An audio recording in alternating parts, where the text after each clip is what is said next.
সবার আগে তোমার বাবার নাম কি? কোন একটা বাচ্চা মানুষ হারিয়ে যাবে তো তাকেও প্রশ্ন করবে, আরে বাবা তোর বাবার নাম কি? ভালো করে ভেবে দেখেন, মা যে মা দিল ব্যথা সে মা রইল কোথাও? কোথাও কিন্তু মায়ের নাম দেওয়া হচ্ছে না। আর যে সন্তান বাবার পরিচয় দিতে পারবে না তাকে বলবে বাবা এর জন্মের ঠিক নাই। কত কটু কথা, কটু ভাষা এই সমাজে শুনতে হয় তাকে। তাহলে ভালো করে ভেবে দেখেন, আপনারা আমরা কলির মানুষ, আমরা সবাই বাবার পরিচয়ে পরিচিত হলাম। আর চৈতন্য মহাপ্রভু কলিযুগের ভগবান হয়ে মায়ের পরিচয়ে পরিচিত হলো কেন? তিনি তো আচরণ করে জীবকে শেখাতে এসেছে, তাহলে তার বেলা উল্টে গেল কেন? এই কেন কথা জানতে গেলে বাবা আমাদের একটা কথা শুনতে হবে, তাহলে বুঝতে পেরে যাবে আমার চৈতন্য মহাপ্রভু কেন আজকের মায়ের পরিচয়ে পরিচিত হলো। ঘটনাটা কিরকম জানো? ভালো করে শুনবেন মা, মন দিয়ে, যেন এক মন থেকে দু মন হয়ে না যায়। একটা ছোট্ট বাচ্চা, বাবা থাকে বিদেশে, বছরে একবার করে আসে। আর মা কি করেছে, সারা দিন, বাবা তো থাকে না, সারাদিন হাড় খাটুনি খেটে সংসারের সমস্ত কাজকর্ম করে শ্বশুর শাশুড়িকে দেখভাল করে ছেলেটাকে বড় করছে। বাবা কিন্তু টাকা দিয়ে খালাস হয়ে যায়, বাবা বছরে একবার আসে। আর একবার এসে বাবা হয়তো 1 মাস রইলো বা 15 দিন রইলো, আবার চলে যায় বাবার কাজে। আর মা ছেলেটাকে দিনে দিনে বড় করছে। তার ছেলেটা একটু বড় হয়েছে, হাঁটতে চলতে শিখেছে, কথা বলতে শিখেছে, খেলাধুলা করতে শিখেছে। তার ছেলেটা কি করেছে, বন্ধু বান্ধবদের সঙ্গে খেলা করছে। আর খেলা করতে করতে বাবা হঠাৎ ছেলেটা দেখে না, ওই ছোট্ট ছেলেটা তার বাবা বাড়িতে আসছে।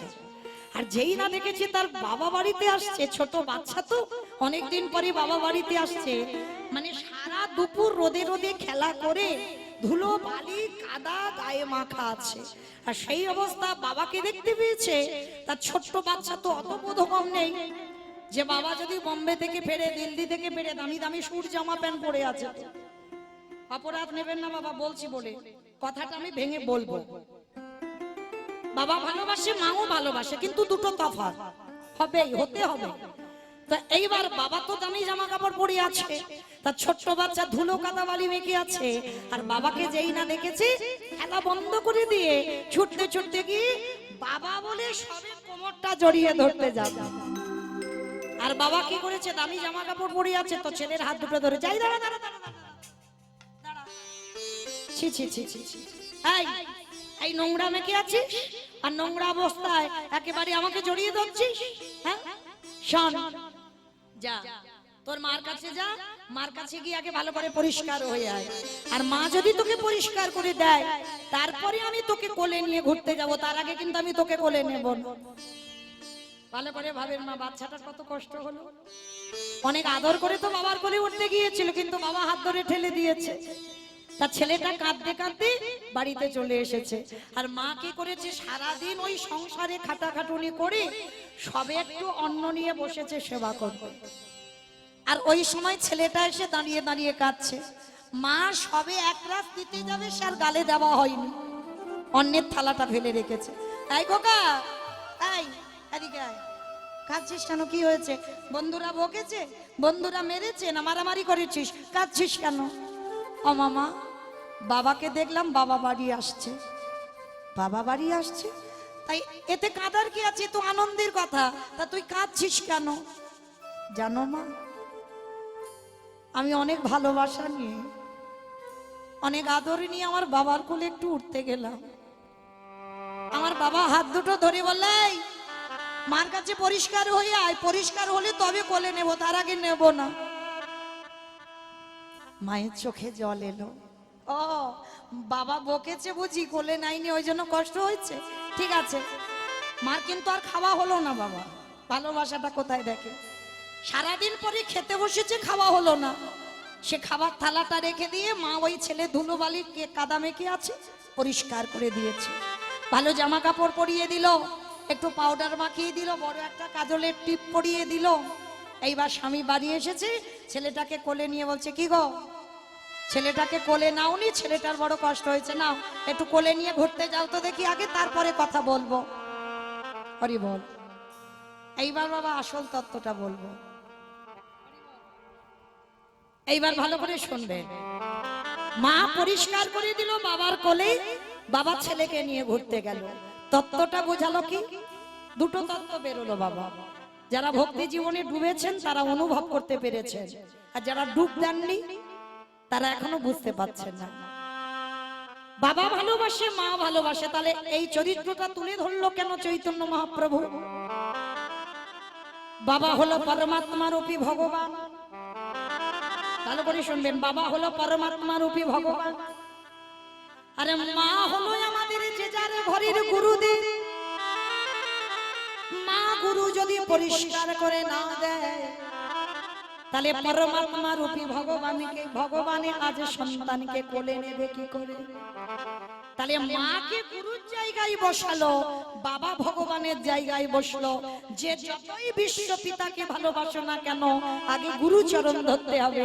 আর মা গুরু রূপী মার কাছে পরিষ্কার হতে হবে, দেহ শুদ্ধ করতে হবে। আর দেহ শুদ্ধ করলে তবে তুমি পরমাত্মা রূপী ভগবানের কাছে যাবে। নিতাই গৌর প্রেমানন্দে। হরি বল, হরি বল, হরি বল। এটা গেল একটা তত্ত্ব। আর একটা কথা কি বোঝালো? ভগবান মনে মনে ভাবলো, কলির মানুষ বাবা এরা তো সব নোংরা মেখাজি, ও মাইরা সবাই নোংরা মেখে বসে আছে। এখানে যে যত পণ্ডিত হোক না কেন, নোংরা তার গায়ে মাখা আছে। কিসের নোংরা? কাম কাঞ্চনে আসক্ত, বিষয়ে বৈভবে আসক্ত। এই কলুষিত মনে ঈশ্বরের প্রতিফলন হবে না। মানে কিসের নোংরা মেখে আছে? ছেলে আমার, মেয়ে আমার। কেউ বলতে পারবে আমার নয়? কেউ বলতে পারবো? সব বলবো ছেলেটা আমার, বলতে পারবো পরিবারটা আমার, এই তিনতলা বাড়িটা আমার, এই জায়গাটা আমার, এই গাড়িটা আমার।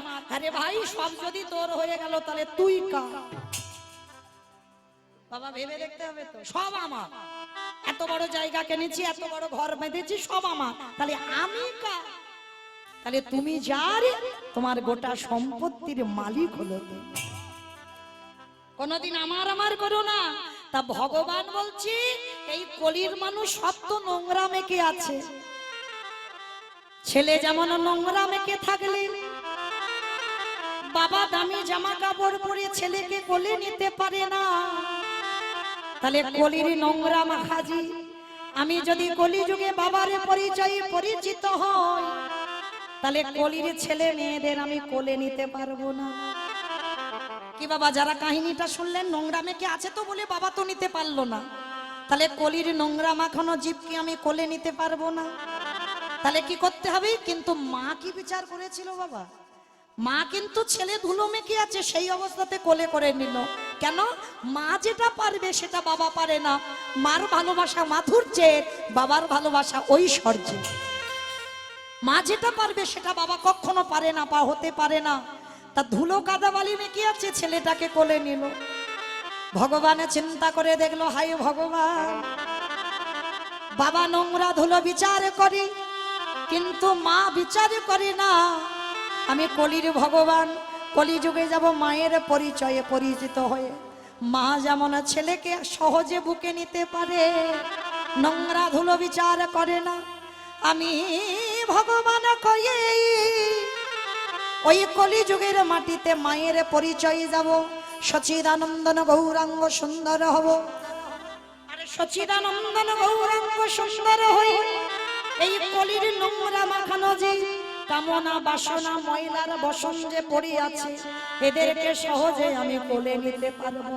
তাই চৈতন্য মহাপ্রভু আমার কলিযুগের এই বাংলার মাটিতে এসেছেন। সচিদানন্দন গৌরাঙ্গ সুন্দর হই। কেন? সহজে যাতে এই কলির পাপাচারী জীবকে উদ্ধার করতে পারে। তাহলে ভগবান তো কারোর একার সম্পদ নয় মা। এইটা যদি কেউ মনে করে ভগবান আমার একার, মানে আমরা কীর্তনিয়ারা কীর্তন গাইছি মানে ভগবান আমাদের একেবারে কাছাকাছি আছে, ভুল কথা। আরো বাবা কীর্তনিয়াদের থেকে 10 হাত দূরে থাকে ভগবান, কখনো এদের কাছে থাকে না। হরি বল। তাহলে বাবা মনে রাখতে হবে, ভগবান কারোর নয়, একার নয়, ভগবান সবার। যদি বলো কেন, প্রমাণ তো দিয়ে গেছে মহাভারতেই। অন্ধ ধৃতরাষ্ট্র একেবারে উজ্জ্বল প্রমাণ। মহাভারতে অন্ধ ধৃতরাষ্ট্র বাবা, এখানে আমরা প্রত্যেকটা মানুষ জানি অন্ধ ধৃতরাষ্ট্র ভগবানের কি ভক্ত ছিল না শত্রু ছিল? সবাই বলবো বাবা ভগবানের শত্রু ছিল, তাই তো? কিন্তু অন্ধ ধৃতরাষ্ট্রের শেষ পরিণতিটা কি, এইটা কি আমরা কেউ জানি? এই ধৃতরাষ্ট্রের শেষ পরিণতি ছিল বাবা, দুর্যোধন যে শত্রু ছিল তার অন্নে প্রতিপালিত হচ্ছিল। বাবা যারা গীতা ভাগবত জ্ঞানী তা আপনারা জানেন, সঞ্জয় দিব্য নয়নে দর্শন করে অন্ধ ধৃতরাষ্ট্রের কাছে বর্ণনা করেছিল কুরুক্ষেত্রের মাঠে কি কি ঘটনা ঘটছে, কে কবে মরবে আর কে কখন কখন হত্যা করা হচ্ছে। তো একটা একটা করে বলছে, আর অন্ধ ধৃতরাষ্ট্র পুত্রদের মৃত্যু সংবাদ শুনছে। ভালো করে ভেবে দেখেন বাবা, একজন অন্ধ ব্যক্তি যখন একটা একটা সন্তানদের মৃত্যু সংবাদ শোনে, সে ব্যক্তিটার পরিণতিটা কি হয় বাবা?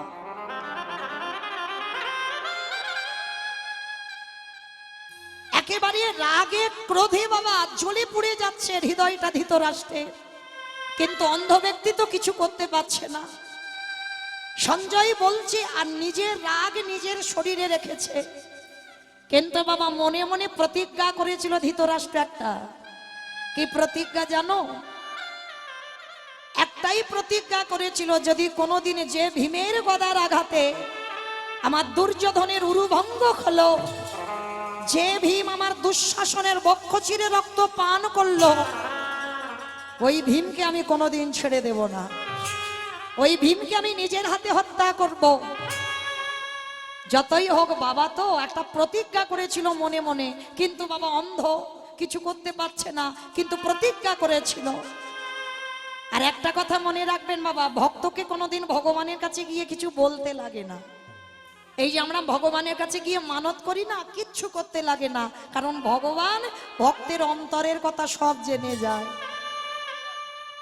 অন্ধ ধৃতরাষ্ট্র যখনই মনে মনে সংকল্প করলো, আর সংকল্প করে বাবা বিদুরকে ডেকেছিল, বিদুর বিদুর যাও, তুমি একবার ওই ভীমকে আমার কাছে একটু ডেকে পাঠাও তো, আমি একবার দেখা করতে চাই। বাবা ধৃতরাষ্ট্র কথাটা বলছে শান্ত স্বভাবে, কিন্তু ভিতরটা আগুনে পুড়ে জ্বলে যাচ্ছে পুত্র শোকে। তা যখনই বিদুরকে খবর দিয়েছে, বিদুর গিয়ে বাবা ভীম বা পঞ্চ পাণ্ডবকে খবর দিয়েছে, অন্ধ ধৃতরাষ্ট্র ভীমকে একবার দেখা করতে বলেছে। কিন্তু কেন যে দেখা করতে বলেছে এইটা তো বাবা একজন খুব ভালো করে জানে। কি গো, সবার চোখে ফাঁকি দেওয়া যায়, ধুলো দেওয়া যায়। এই যে আমি মৌমিতা দাঁড়িয়ে আছি বাবা, মোটামুটি সবাইকে দেখতে পাচ্ছি, কিন্তু বাবা একজনের চোখে ফাঁকি দেওয়া যাবে? কে কীর্তন শুনছে, কে শুনছে না, কে হেসে গেল, কে গল্প করে গেল, কে কেঁদে গেল, কে শুধু প্রসাদ পেয়ে চলে গেল, আর কে বসে বসে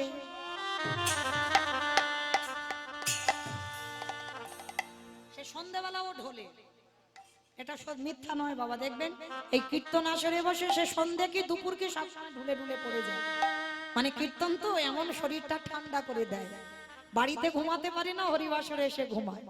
তাহলে বাবা লক্ষ্য করে দেখেন, এই যে আমার চোখে ধুলো দেওয়া যায়, কিন্তু যে ছেলেটা বাঁশিটা ধরে আছে পারবে ধুলো দিতে?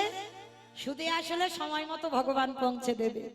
তা যখনই ধৃতরাষ্ট্র বিদুরের দ্বারা খবর পাঠিয়েছে যে ভীম যেন দেখা করে, তা বিদুর গিয়ে বাবা সংবাদটা দিয়েছে। তা এবার কি রকম গন্ডগোলটা পাকাচ্ছে দেখো আমার ভগবান কৃষ্ণ।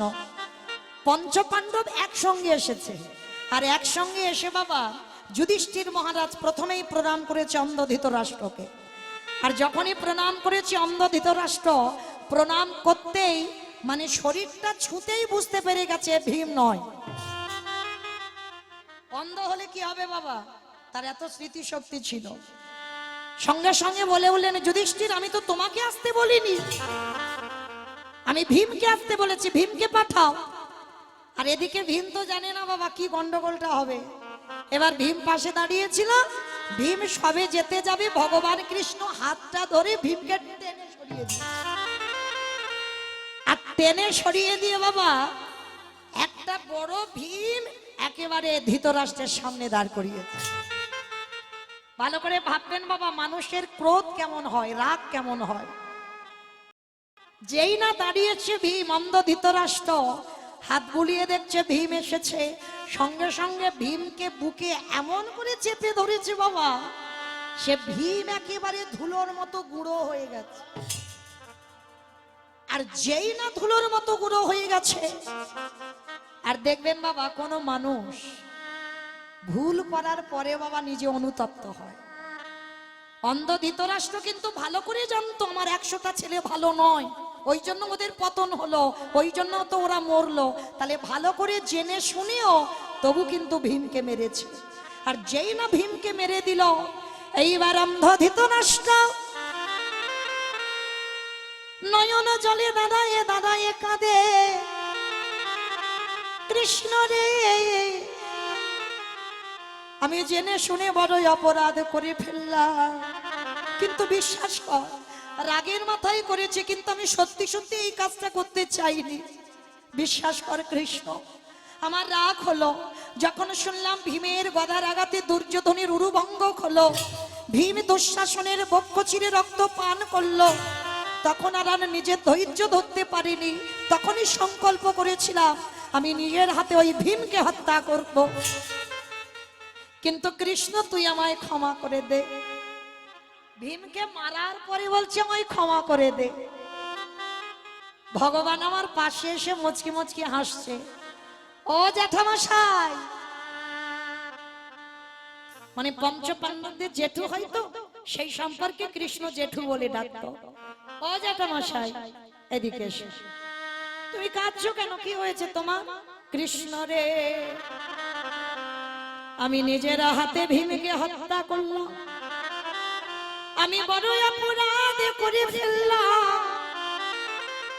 তা ভগবান হাসছে আর বলছে, ও জেঠু কে বলেছে তুমি ভীমকে মেরেছো? কে বললো? তুমি তো ভীমকে মারোনি। বলে না কৃষ্ণ, আমি ওকে বুকে চেপে ধরে ওকে ধুলোর মতো গুঁড়ো করে দিয়েছি।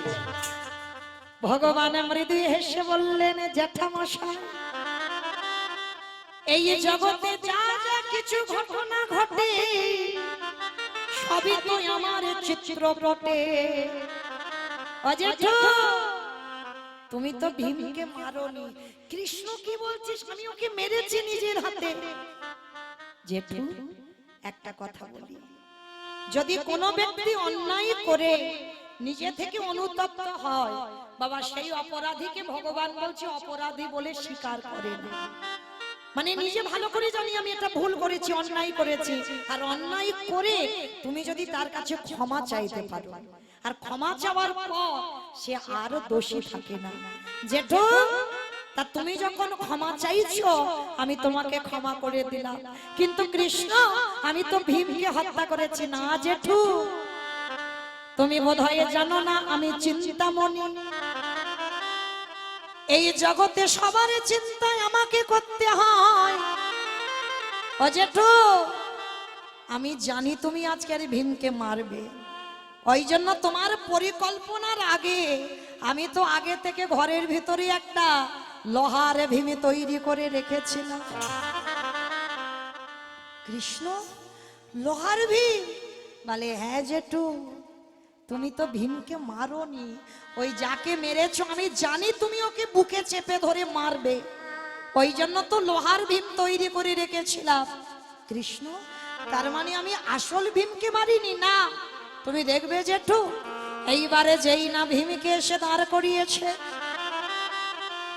অন্ধ ধৃতরাষ্ট্র ভীমের সর্বঙ্গ কাঁদে বুলায়ে কাঁদে আর বলে, ভীমেরে যদি পারি সেই হতভাগা পিতাকে ক্ষমা করিস। জেঠু ওই কথা বলো না, তুমি তো আমাদের পিতা সম, আমরা জানি আমাদের পিতা নেই, তোমাকে পিতার জায়গায় বসিয়েছি। আর সেই অন্ধ ধৃতরাষ্ট্র ছেলেগুলোর মৃত্যুর পর কে খেতে দিত জানো? যাদের মৃত্যুর জন্য কত চক্রান্ত করেছিল, যুধিষ্ঠির প্রত্যেক দিন ধৃতরাষ্ট্রকে খেতে দিতে যেত। এই হলো মা ধর্ম জ্ঞান। শত্রুকে শত্রু ভেবো না। তুমি যদি শত্রুকে মিত্রর জায়গায় বসাতে পারো, তাহলে তোমার থেকে সুখী এই পৃথিবীতে আর কেউ হবে না। যে অন্ধ ধৃতরাষ্ট্র 5 জনকে মারার চক্রান্ত করেছিল, আর মারার চক্রান্ত করে বাবা নিজের ছেলেরা চলে গেল, শেষের দিনে যখন কেউ ছিল না বংশে অন্ধ ধৃতরাষ্ট্রের, তখনই তো যুধিষ্ঠির খেতে দিতে যেত। আচ্ছা বাবা, যাদের মৃত্যুর জন্য কত চেষ্টা করেছিল, তাদের হাতের অন্নে প্রতিপালিত হচ্ছে অন্ধ ধৃতরাষ্ট্রের মা গান্ধারী। নিজে নিজে অনুতপ্ত হয়ে যাচ্ছে। আজ আমি 100 ছেলের বাবা, আর এখন আমার কাছে কেউ নেই। যুধিষ্ঠির, ও জেঠু, আমি জানি তুমি কষ্ট পাচ্ছ, তুমি তোমার বিবেক দংশন করছে, তুমি মনে করছো আমাদের এত খারাপ চেয়েও আমাদের কাছেই তুমি আছো। জেঠু, আমাদের কোনো কষ্ট নেই, তুমি তো পিতার সমান, আমাদের মারতে পারো, আমাদের বকতে পারো, তা বলে কি আমরা ধর্মচ্যুত হব? অন্ধ ধৃতরাষ্ট্র করজোড় করে যুধিষ্ঠিরকে বলছে, যুধিষ্ঠির, এতই যখন ভালোবাসিস বাবা, একটা জিনিস চাইবো তোর কাছে, তুই দিবি বাবা একটু? ও জেঠু, বলো তুমি কি চাও? তুমি যদি আজকের আমাদের জ্যাঠামশাই হয়ে যদি এখানে দাঁড়িয়ে আমাদের প্রাণ দিতে চাও, আমি হাসতে হাসতে দিয়ে দেব। বলো জেঠু তুমি কি চাও? না, একবার আমার কৃষ্ণকে এনে দেখাবি। এই জায়গাটায় মা খুব ভালো করে শুনবে, শত্রুর শেষ পরিণতিটা কি হয়। একবার কৃষ্ণকে এনে দেখাবি। ও জেঠু, ঠিক আছে, আমি কাল সকালবেলা কৃষ্ণকে বলবো যে আমার জ্যাঠামশাই তোকে একবার দেখতে চেয়েছে। সকাল হয়েছে, কৃষ্ণকে খবর দিয়েছে, কৃষ্ণ এসে দাঁড়িয়েছে। জ্যাঠামশাই, শুনলাম তুমি নাকি আমাকে একটু দেখতে চেয়েছো। হ্যাঁ কৃষ্ণ, আমার কাছে আয়। সর্বঙ্গে হাত বুলিয়ে দেখছে ধৃতরাষ্ট্র। কৃষ্ণ, জীবনে তো অনেক কিছু তোর কাছে চেয়েছি, না চাইতে আমার পরিপূর্ণ করে দিয়েছি সংসার। আমি 100 ছেলের বাবা, আজকের আমার কাছে কেউ নেই। আমি যুধিষ্ঠির অন্নে প্রতিপালিত হচ্ছি। আজকে তোর কাছে একটা জিনিস চাইবো, দিবি বাবা? জেঠু, তুমি কাঁদছো কেন? তুমি একবার চেয়ে দেখো আমার কাছে কি চাও। ওরে কৃষ্ণ রে, তোর চরণে আমার নিবেদন। অন্ধ ধৃতরাষ্ট্র আঁচল পেতে দাঁড়াইছে। দিতে যদি হয় আমার একটা ধনে দে। কি দেব জেঠু? কৃষ্ণ, ক্ষণকালের জন্য, ক্ষণ সময়ের জন্য তুই আমার এই দৃষ্টি শক্তিটা একটু ফিরাইয়ে দে। ও জেঠু, তার মানে তুমি আমাকে একটু দেখতে চাও, তাই তো? আর পৃথিবীটাকে একটু দেখবে, ওই জন্য তুমি তোমার চোখটা চাইছো না কৃষ্ণ? পৃথিবী দেখতে চাই না, তোর ওই ভুবন মঙ্গল ভোলানো রূপ, গোপবেশ্বরে বেনুক, শ্যামে নব কৈশোরে নট, নরলীলা হয়ে তাকার সর। কৃষ্ণ রে, ওই রূপ একবার আমার সামনে এসে দাঁড় করা। ও জেঠু, তুমি আমার ওই রূপ দেখবে? ঠিক আছে, তুমি একটু দাঁড়াও, আমি তোমাকে দেখাচ্ছি। ভগবান করুণার হাতটা ধৃতরাষ্ট্রের চোখে বুলিয়ে দিল। আরে যেই না ভগবান পরশ করেছে, পরশমণির পাথরে যদি লোহাতে ঠেকানো হয় লোহা নাকি সোনা হয়ে যায়। আরে জগতে যদি কেউ গোবিন্দ পরশ করে তার হৃদয়ে নাকি সোনা হয়ে যে হৃদয়ে ভগবান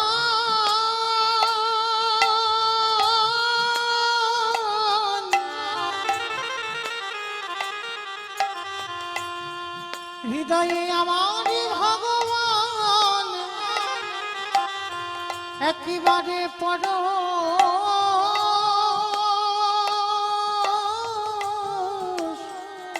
পরশ করে তার হৃদয় নাকি সোনা হয়ে যায়। ভগবানের যেই না করুণার হাত চোখে দিল ধৃতরাষ্ট্রের দৃষ্টি ফিরে এলো সাক্ষাতে দেখলো আমার ভগবান দাঁড়াই আছে। সেই রূপ দর্শন করে ওই ধৃতরাষ্ট্র কৃষ্ণ চরণ বুকে ধরে বলল কৃষ্ণ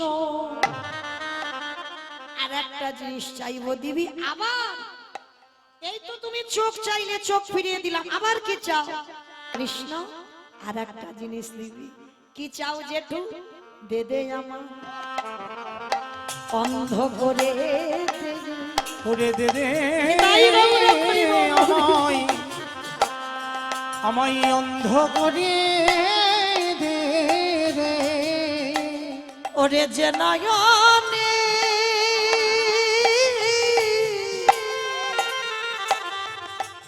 যে নয়নে একেবারে কৃষ্ণ দর্শন করে একেবারে দে দে অন্ধ করে দে রে। কি বললো? আমাকে অন্ধ ও জেঠু সবে তো দৃষ্টিটা দিলাম, আবার বলছো আমাকে দেখেই বলছো অন্ধ। ওরে কৃষ্ণ রে এই পাবে দুটো নয়নে কারোর যদি একবারে সাক্ষাতে গোবিন্দ দর্শন হয়ে যায় তারে কি জগতে আর কিছু দেখতে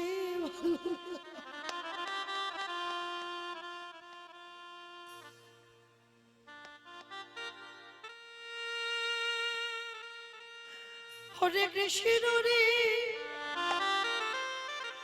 একেবারে যখন পাবে নয়নে তোকে দেখলাম আরে আমি অন্য কিছু দেখতে চাই না, এবার আমাকে বিদায় দে। এই সংসারে ছেড়ে গান্ধারীকে নিয়ে আমি এবারে ব্রহ্মচর্য পালন করি, আমি বনবাস। কৃষ্ণ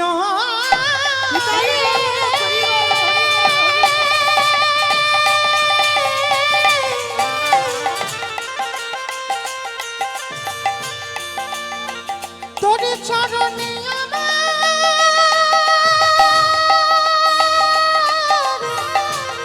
এই নিবেদন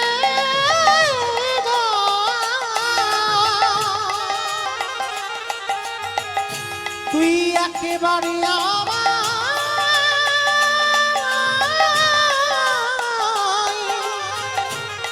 অন্ধ করে দে ওরে তুই নাকি ভক্তের ভগবান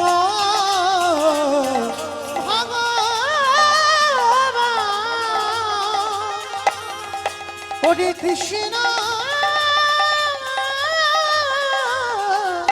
রে। হরি বল। এই কাগজটা বন্ধ করো দিয়া। তাহলে ধৃতরাষ্ট্রকে দেখে কি মনে হলো? আগে হোক বা পরে হোক সবাইকে গোবিন্দ চরণ ধরতে হবে। কি গো, যে যাই করো না কেন আগে বলো আর পরে বলো, ধরতে তোমার হবে। যদি এ জন্মে না চরণ ধরো এর পরের জন্মে ধরতে হবে, তার পরের জন্মে যদি না ধরো কোনো না কোনো জন্মে আমার গোবিন্দ চরণ ধরতেই হবে। কারণ সংসার সুখের হয় পুরুষের গুণে। কি বললো? পুরুষের গুণে, রমণীর গুণে? তাহলে কোনটা ঠিক, পুরুষ না রমণী? পুরুষের গুণে। রমণী। তোমরা জানো তো বাবা, এটা খনার বচন, আমরা সবাই জানি। সংসার সুখের হয় রমণীর গুণে। তাহলে মনে করতে হবে একটা নারী পারবে তার পরিবারটাকে কৃষ্ণ ভক্তের পরিবার করতে। ভুল বললাম না? ভালো করে হৃদয়ঙ্গ করবেন মা। একটা পুরুষ না যত তাড়াতাড়ি পারবে, একটা নারী কিন্তু পারবে তার পরিবারটাকে কৃষ্ণ ভক্তের পরিবার করতে। যদি বলো কি করে, প্রমাণ আছে, প্রমাণ দিয়ে বলবো। আমি একটা বানানো কথা, একটা আজে বাজে কথা বলবো না মা, একেবারে প্রমাণ দিয়ে বলবো। দেখো একটা নারী সংসারে কি করতে পারে, কারণ এখানে আমার অনেক মায়েরা আছে, বিশেষ করে বোঝা দরকার, বলা দরকার। ভালো করে শোনো মা। এক নারী জন্ম নিয়েছিল ভক্ত পরিবারে। ভালো করে কথাগুলো শুনবেন, কেমন হৃদয়ঙ্গ করবেন।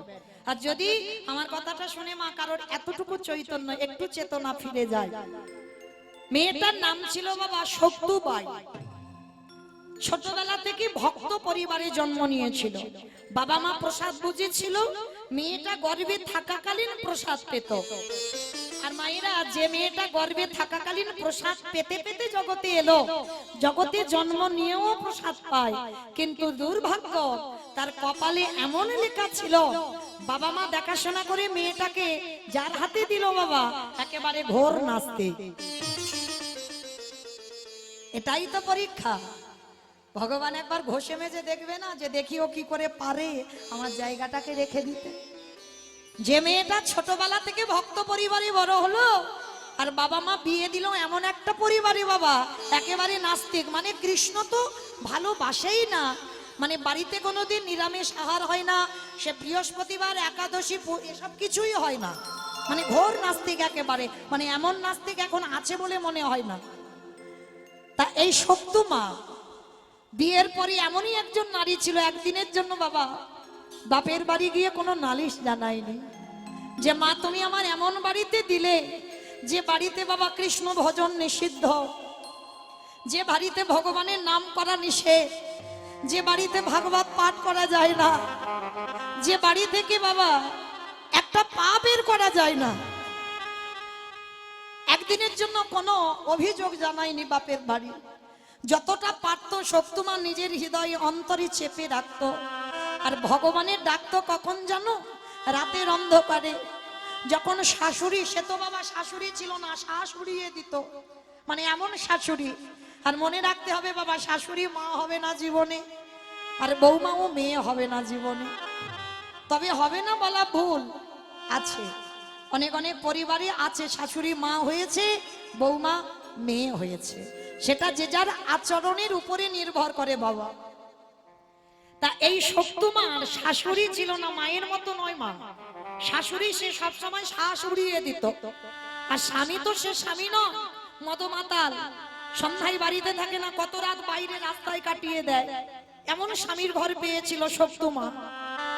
কিন্তু সর্বদা সকাল থেকে আর রাত্রিতে ঘুমাতে যাওয়া পর্যন্ত মা সংসারে যাবতীয় কাজ নিজের হাতে করত, কোনো কাজের মেয়ে ছিল না। অতুল সম্পত্তি ছিল, দোতলা বাড়ি, পাথর সেটিং করা। কিন্তু মা কি করতো জানো? সকাল ভোরবেলা থেকে উঠে ওই যে বাসন মাজা, ঘর বাড়ি পরিষ্কার, জামা কাপড় কাচা, রান্না করা, আর সব কাজ করতো, কিন্তু সদাই অন্তরে আমার গিরিধারীর নাম করতো। কোনোদিন প্রকাশ করতে পারিনি, কারণ প্রকাশ যদি করে, যদি একটু গান গেয়ে ফেলে ভগবানের, তাহলে তো শাশুড়ি মা এসে মারবে, ওই ভয়ে ভয়ে থাকতো। একদিন সত্যমা কি করেছে, বাসন মাজছে সকাল সকাল, আর কয়েকজন বৈষ্ণব মিলে বাবা ভাগবত পাঠ হবে গ্রামে, বলতে বলতে যাচ্ছে। তা সত্যমা বাসন মাজতে মাজতে শুনতে পেয়েছে গ্রামে ভাগবত হবে। এক সপ্তাহ, একটা দুটো দিন নয়, এক সপ্তাহ ভাগবত হবে। তা সত্যমা যেই না শুনেছে, তা মনে মনে ভাবছে আজকের একটু শাশুড়ি মাকে বলবো। আর এমনই মেয়ে ছিল মা, কোনোদিন অনুমতি ছাড়া বাইরে পা দেয়নি। তার শাশুড়ি মার কাছে গিয়ে গলায় কাপড়টা দিয়ে বলছে, মা একটা কথা বলবো মা। কি কথা? ওই যে বললাম শাশুড়িয়ে দেবে কথা বলেই। বৌমা যেই না হাত জোড়ো করেছে, বলো কি চাও? মা বলছিলাম আমাদের গ্রামে আজকে থেকে 1 সপ্তাহ ভাগবত পাঠ হবে। ও মামা, আমি আজকে সন্ধ্যাবেলায় একটু ভাগবত পাঠ শুনতে যাব। অসম্ভব! তোমার সাহস তো কম নয়। ঘরের বাড়ির বউ হয়ে তুমি বাইরে যাবে, ওই পাঠক ঠাকুর ওরা পাঠ করবে আর ওদের সঙ্গে সামনে বসে তুমি ভাগবত শুনবে? হ্যাঁ, কখনো যেতে দেব না। ছেলে আসতে ছেলের কানে লাগিয়েছে, আর যখন ছেলেকে বলল বাবা একটা স্ত্রীকে মারবার জন্য বাড়ি রেডি করে রেখেছিল, যখনই শুনেছে শক্ত ভাগবত পাঠ শুনতে যাবে, সন্ধ্যাবেলায় এসে ওই বেতের বাড়িটা দিয়ে শক্তমাকে বেত্রাঘাত এত মার মেরেছে, সর্বাঙ্গ থেকে রক্ত ঝুড়ে ঝুড়ে।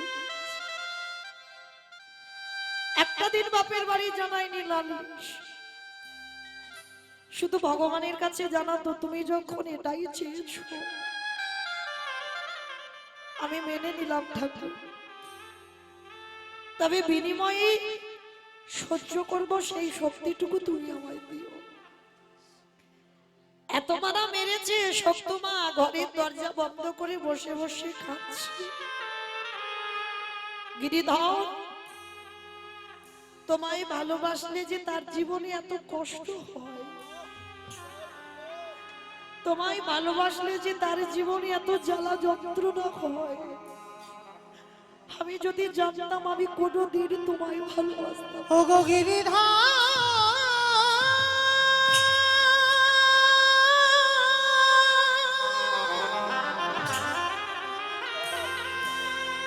যে জনে তোমায় ভালো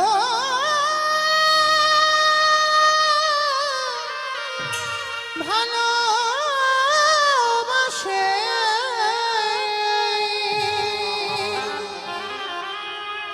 তারে কি এমনি করে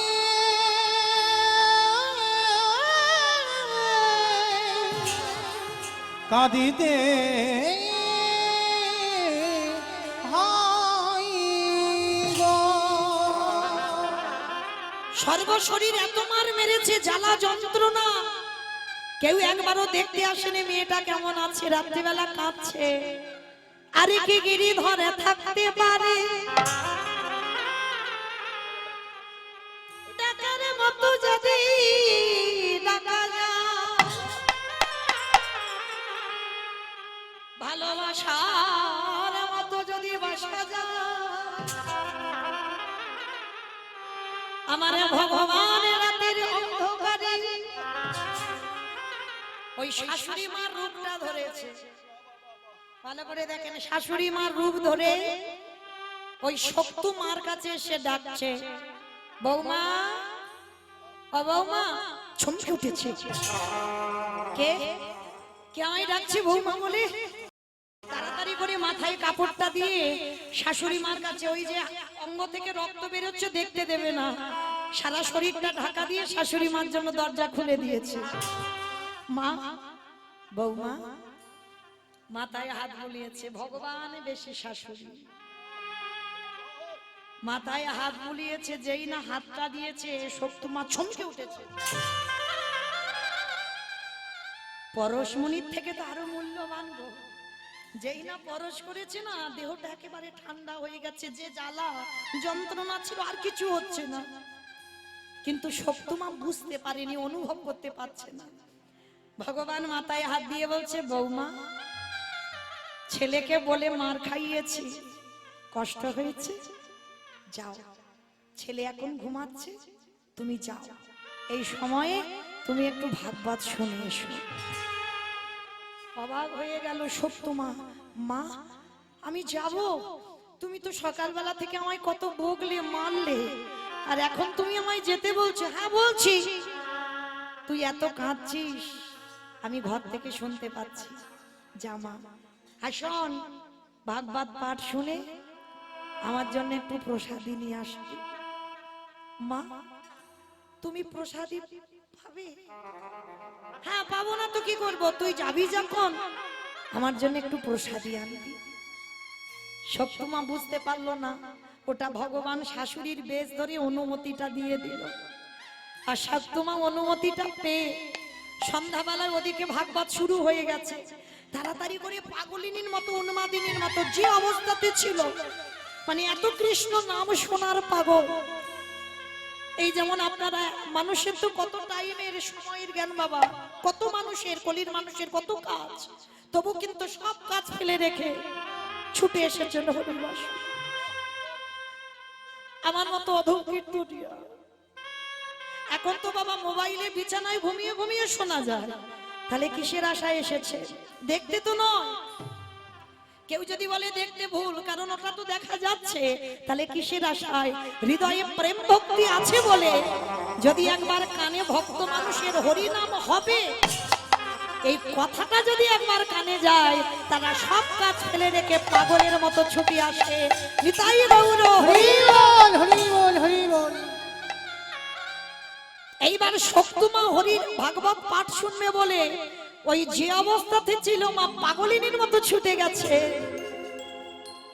এদিকে ভোর হয়ে যাচ্ছে, ভগবান মনে মনে চিন্তা করলো, ভোর হয়ে গেল, বাসি বাসন পরে আছে, এঁঠো বাসন, কাপড় জামা ভর্তি করে রেখে দিয়েছে শাশুড়ি মা, ঘর দাবা পরিষ্কার করতে হবে। আর এমতো সময় ভগবান ভাবছে, আর শাশুড়ি মার ঘুমটা ভেঙে গিয়ে দেখে না বৌমার ঘরে দরজা খোলা। ছেলেকে ডেকেছে, ছেলে উঠে দেখছে বউ ঘরে নেই। শাশুড়ি মা রেগে গিয়ে বললেন, ওর এত বড় সাহস, ওর এত বড় স্পর্ধা, আমার মারার সত্ত্বেও আমার আদেশ বিনা ও চলে গেল ভাগবত পাঠ শুনতে। আসো, বাসি কাপড় পরে আছে, বাসি ঘর পরে আছে, এঁঠো বাসনগুলো পরে আছে, আর ও মেয়ে গেছে ভাগবত শুনতে। ও দেখাচ্ছি ও আসুক একবার। সবকিছু এঁঠো বাসন কোসন সব পরে আছে, ঘর একেবারে এলোমেলো। আরো শাশুড়ি মা ইচ্ছা করে বিছানা ফিছানা ওলট পালট করে দিয়েছে, যাতে সে আরো বেশি কাজ করতে হয়। হরি বল। আর এদিকে শাশুড়ি মা দরজায় একটা বেতের বাড়ি নিয়ে দাঁড়িয়ে আছে, আর ভাগবত পাঠ শেষ হয়ে গেছে, একেবারে বাবা সকাল হয়ে গেছে। আর সকাল হতে শক্তিমা প্রসাদীটা নিয়ে এইবার ফিরছে কোথায়? বাড়িতে। আর যেই না প্রসাদীটা আঁচলে করে বাড়িতে ফিরছে, গিরিধর মনে মনে করছি ওর কাজগুলো তো আমাকে করে দিতে হবে, কারণ এখনো এঁঠো বাসন পড়ে আছে, না হলে তো আরো মার খাবে। আমার ভগবান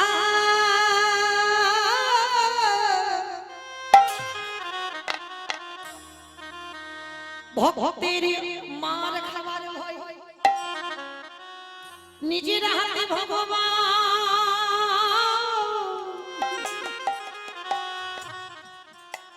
ভক্তের এঁঠো বাসন মেজে দিয়েছে। সকালবেলা ভগবান নিজের হাতে ঘর মুছে দিয়েছে, যত জামা কাপড় ছিল ভগবান কেচে মেলে দিয়েছে, বাসি বিছানা পরিষ্কার করে গুছিয়ে রেখেছে, সব কাজ আমার ভগবান রেডি করে রেখে দিয়েছে। আর ওদিকে শক্তিমা ভাগবত পাঠ শুনে আসছে। শাশুড়ি মা দরজায় দাঁড়িয়ে, যেই না শক্তি পাটা দিয়েছে, দাঁড়া, তো সাহস হলো কি করে? আমার আদেশ ছাড়া তুই ভাগবত শুনতে গেলি? অবাক হয়ে গেল শক্তিমা। মা, আপনি কি বলছেন? আপনি তো আমাকে বললেন যে সকালবেলা মেরেছি, বকেছি, কষ্ট হয়েছে, তুই ভাগবত শুনতে চলে যা। না, এটা কোনোদিন হতে পারে না, আমি তোকে অনুমতি দিয়েছি। হ্যাঁ মা, আমি তোমার আদেশ ছাড়া তো আমি কোথাও যাই না কোনোদিন। এত বড় মিথ্যা অপবাদ আমার গায়ে লাগাচ্ছিস? তুই এমন একজন নারী, আমার অনুমতি, আমার ছেলের আদেশ ছাড়া তুই চলে গেলি। দেখাচ্ছি মজা তোর দ্বারা। ওই বেতের বাড়ি নিয়ে সকালবেলা ভাগবত পাঠ শুনে আসতেই ওই বেতের বাড়িটা দিয়ে বেতটা ঘাত দূর হয়ে যা, বেরিয়ে যা, গিরিধর।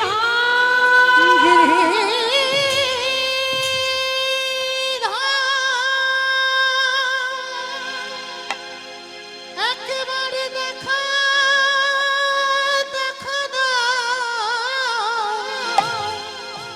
ওগো তুমি নাকি বের করে দাও ওকে। হকেতে ভগবান চুলের মুষ্টিটা ধরে টানতে টানতে নিয়ে গেল। এই সকালবেলা এঠো বাসন কে মাজবে? বাসি কাপড়গুলো কে ধোবে? আমাদের ঘর বাড়ি কে মুছবে? তুই যে ভাগবত পাঠ শুনতে গেলি, শাশুড়ি মা চুলের মুষ্টিটা ধরে যেখানে এঠো বাসন ছিল সেখানে নিয়ে গেছে। গিয়ে দেখে না বাবা এঠো বাসন মেজে পরিষ্কার করে গুছানো, বাসি কাপড় জামা যেখানে ভর্তি করা ছিল সব কেচে ছাদে মেলে দেওয়া, বিছানা বাসি বিছানা পরিষ্কার করা, ঘর বাড়ি চকচকে করে মুছে রেখেছে। রান্নাঘরে সব বাসন পরিষ্কার, রান্নাঘর পরিষ্কার। শাশুড়ি মা বুঝতে পারলো না, সপ্তমা গিয়ে দেখছে গিরিধরের অঙ্গ গন্ধ চারিদিকে ছড়িয়ে আছে। এত মারা মেরেছে মেয়েটাকে, হাত চলবার ক্ষমতা নেই। ডাক দিল গিরিধর। সেদিন তুমি মীরার সেই বিষটা অমৃত করে দিয়েছিলে, আর আজকে তুমি আমার কাজগুলো নিজের হাতে করেছো। আমি জানি এটা তোমারই লীলা, তার মানে আমার শাশুড়ি অনুমতি দেয়নি, তুমি আমার শাশুড়ি সেজে অনুমতি দিয়েছো। প্রভু সেই যদি কৃপা করলে, আমি মার খেয়েছি আমার কোনো কষ্ট নেই, হেদায় আমার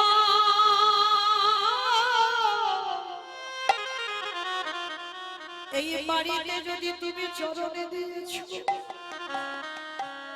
আমার শাশুড়ি কি একবার তোমার পরিণাম, আমার স্বামী কি একবার তোমার চরণের দাসী বানাই। প্রভু এই নিবেদন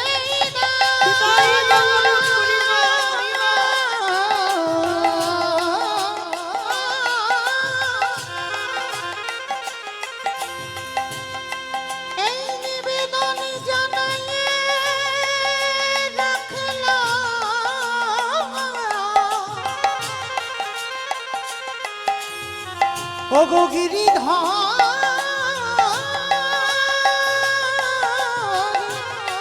কৃপা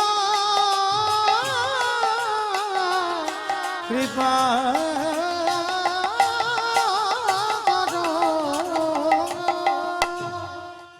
সবনয়নে ভগবান দেখা যায় না বাবা। দন্তের সভা সব মানে সর্বস্ব, তালবের সভা সব মানে মরা। এখানে যারা দাঁড়িয়ে আছো বসে আছো কীর্তনিয়া সম্প্রদায়, সব তালবের সভা সব মরা। এ মরা দুটো চোখে কোনোদিন ভগবানের যুগল দেখা যায় না। যুগল দেখতে গেলে গুরুচরণ ধরে বাবা কুলকুণ্ডলী জাগরিত করতে হবে, আজ্ঞা চোখটা খুলতে হবে, মনে রাখতে হবে যা আছে বিশ্ব ব্রহ্মাণ্ডে তাই আছে তোমার দেহ ভাণ্ডে। যেতে হবে না নবদ্বীপ, যেতে হবে না বৃন্দাবন, হরিদ্বার, দক্ষিণ ভারত, কোথাও যেতে হবে না। যে একবার নিজেকে চিনতে পেরে যায় আমি কে, তাহলে তাকে আর কোথাও যেতে হয় না, সে ঘরে বসে হৃদয়ে রাধা গোবিন্দ যুগল দেখতে পায়। নিতাই গৌর হরি বল হরি বল হরি বল। কিন্তু আমাদের সেই আধ্যাত্মিক চেতনা হয় না, তাই বাবা আমরা মঠ মন্দিরে ঘুরে ঘুরে বেড়াই। কিন্তু মনে রাখতে হবে নিজেকে যে চিনতে পারে তাকে কোথাও যেতে হয় না। যা আছে বিশ্ব ব্রহ্মাণ্ডে তাই আছে তোমার দেহ ভাণ্ডে। তাহলে শক্ত মায়ের শাশুড়ি স্বামী ভালো নয়, কিন্তু ভালো নয় বললে কি হবে? ওই যে শক্ত মার জন্য তাদের এখনো সেই নয়ন হয়নি, তবু ঘরের ঘরণের জন্য আরে কি ভগবান থাকতে পারে? নামলো ধরাই, আর ওই শাশুড়ি স্বামীর সম্মুখে ভগবান যুগল হয়ে দাঁড়ালো। আরে যাই না যুগল হয়ে দাঁড়ালো, উলুধ্বনি হরিধ্বনি হয়ে নিতাই গৌর প্রেমানন্দে হলো। আজ সর্ব হতে পুষ্প বৃষ্টি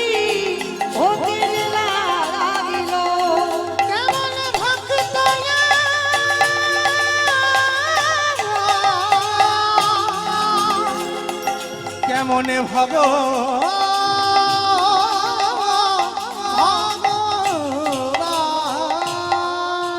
আস্তে। তাহলে বাবা ঠাকুর আজকে চলেন সেই চৈতন্য মহাপ্রভু সমাজকে শেখালো যে একজন নারী পারে, নারী শক্তি দশভুজার অংশ, এরা সব পারে, রাখলে রাখতে পারে, মারলে মারতে পারে, এরা ভজনের, এরা সাধনার বাবা, নারী ভোগের নয়, নারী সাধনা। দেখেন আমার কথা নয়, চণ্ডী ঠাকুর রানীর চরণ ভজন করে তো কৃষ্ণ পেল, তবে বাবা সে প্রেমটা আমাদের জগতের প্রেম নয়। এই জায়গাতে একটু ভাবার ব্যাপার আছে। এ প্রেম অপ্রাকৃত মদন মোহনের যেমন প্রেম, ওই প্রেম যদি কারোর হৃদয়ে থাকে অচিরে কৃষ্ণ প্রাপ্তি হবে। মীরাবাই বলেছিল না বাবা, বিনা প্রেম সে নেহি মেলে নন্দলা। হৃদয়ে যদি তোমার প্রেম না থাকে তুমি কোনোদিন গোবিন্দ সেবা করবার অধিকার পাবে না। তো আজকে সেই যে বাবা মীরাবাই যেমন পেয়েছিল, আবার দেখেন চণ্ডী ঠাকুর রানীর চরণ ভজন করে পেল, আবার জয়দেব গোস্বামী মা পদ্মাবতীর চরণ সেবা করে রাধা মাধবের কৃপা পেল, আবার বিল্লমঙ্গল একজন পতিতা বারবনিতা পতিতা নারীর চরণ সেবা করে, চিন্তামণির চরণ সেবা করে পেয়ে গেল গোবিন্দ চরণ। তাহলে নারী ভোগের নয়, নারী সাধনার, নারী ভজনের, নারী আরাধনার। কেহ বলে পুরাবেতে রাবণ বধিলা, কেহ বলে পুরাবেতে। আস্তে বাবা, এগুলো কোনো বানানো গান নয়, মহাজনী পদাবলী, বৈষ্ণব পদাবলী, একটু বুঝতে হবে মহাজনেরা কি বলছেন। অমাইরা উলু কই, কেহ বলে পুরাবেতে রাবণ বধিলা, কেহ বলে পুরাবেতে আমার গোড়ারে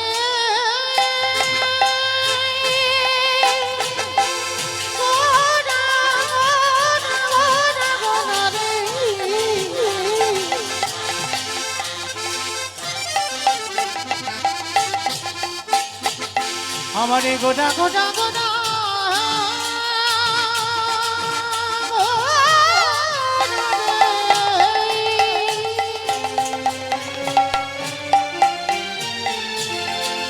ওই নদী আর চাঁদে গোটা গোড়ারে নিতাই গৌর আমারে গোটা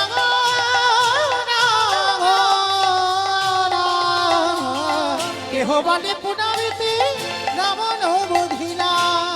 আজি গোলকের বৈভবে লীলা প্রকাশ করিলা, গোলকের বৈভবে লীলা প্রকাশ করিলা, আহা গোলকের বৈভবে লীলা প্রকাশ করিলা। সেই রাধার ভাবে গোড়ায় অবতারা, আদি শ্রীরাধারে ভাবিয়ে গোড়ায় অবতার, শ্রীরাধারে ভাবিয়ে গোড়ায় অবতার। হরে কৃষ্ণ নামে গৌর করিলা প্রচার, হরে কৃষ্ণ নামে গৌরে করিলা প্রচার, আহা হরে কৃষ্ণ নাম গৌরে করিলা প্রচার। এইবারে লীলা প্রকাশ হলো, এইবারে লীলা প্রকাশ হলো, এইবারে লীলা প্রকাশ হলো, এইবারে লীলা প্রকাশ হলো। গোলকের বৈভবে লীলা প্রকাশ করিলা, আহা গোলকের বৈভবে লীলা প্রকাশ করিলা, গোলকের বৈভবে লীলা প্রকাশ করিলা। বাসুদেব ঘোষে কহে করি জোড়হা, কৌরি জোড়হা অগজে এই গো সেই কৃষ্ণ, সেই তো জগন্নাথ, আহা সেই তো জগন্নাথ, আহা বাসুদেব